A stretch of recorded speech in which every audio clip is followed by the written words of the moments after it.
मी यवतमाळ जिल्ह्यातला यवतमाळ मतदारसंघाचा आमदार असून माझ्या यवतमाळ जिल्ह्यामध्ये या 2 महिन्यामध्ये जवळपास 38 शेतकऱ्यांनी आत्महत्या केलेली आहे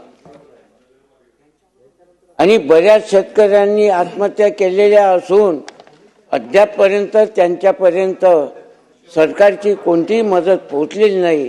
यासाठी आपण लक्ष देऊन त्या शेतकऱ्यापर्यंत मदत पोहोचली पाहिजे अशी मी आपणास विनंती करतो। काल झालेल्या पावसामुळे आमच्या जिल्ह्यामध्ये आमच्या मतदारसंघामध्ये अतिवृष्टीमध्ये एवढी पिकांची हानी झाली आहे। गहू, हरभरा, ऊस सगळा झोपलेला आहे। त्यावर पंचनामे त्वरित करून त्यांना मोबदला देण्यात यावा ही मी आपणास विनंती करतो। अध्यक्ष महोदय, माझ्या विधानसभा क्षेत्रामध्ये विजेचा पुरवठा अत्यंत कमी आहे आणि जो पुरवठा होतो तो शेतकऱ्यांना रात्रीचा होतो। त्यामुळे सर्पदंश, विंचू यापासून त्यांना इजा होते।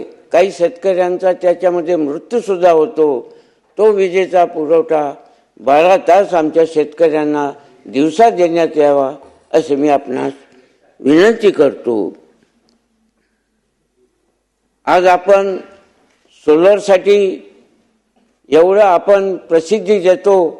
शेतकऱ्यांनी एवढ्या सोलरसाठी पैसे भरून सुद्धा त्यांना अजून पंपाचं ते सोलर लागलेलं नाही। त्याचे सुद्धा आपण दखल घ्यावी। मी खालील शेतकऱ्यांच्या बाबी आपल्या समोर ठेवू इच्छितो। आत्महत्या केलेल्या शेतकऱ्यांच्या कुटुंबांना तात्काळ आर्थिक मदत मिळावी। कापसाला हमी भाव देऊन, सोयाबीनला हमी भाव देऊन जसे आपण धानाला बोनस देतो त्याप्रमाणे सुद्धा कापसाला हेक्टरी 20,000, सोयाबीनला सुद्धा 20,000 हेक्टरी बोनस द्यावा असे मी आपणास विनंती करतो। शेतकऱ्यांना पुरेसा विजेचा दाब असलेली वीज पुरवठा आपण करावा। पीक विमा कंपन्यांवर नियंत्रण ठेवून शेतकऱ्यांना न्याय द्यावा। शेतकरी वाचला तर देश वाचेल। त्यामुळे शासनाने केवळ घोषणा न करता ठोस आणि तातडीची पावले उचलावी एवढीच आपणास विनंती करतो। धन्यवाद।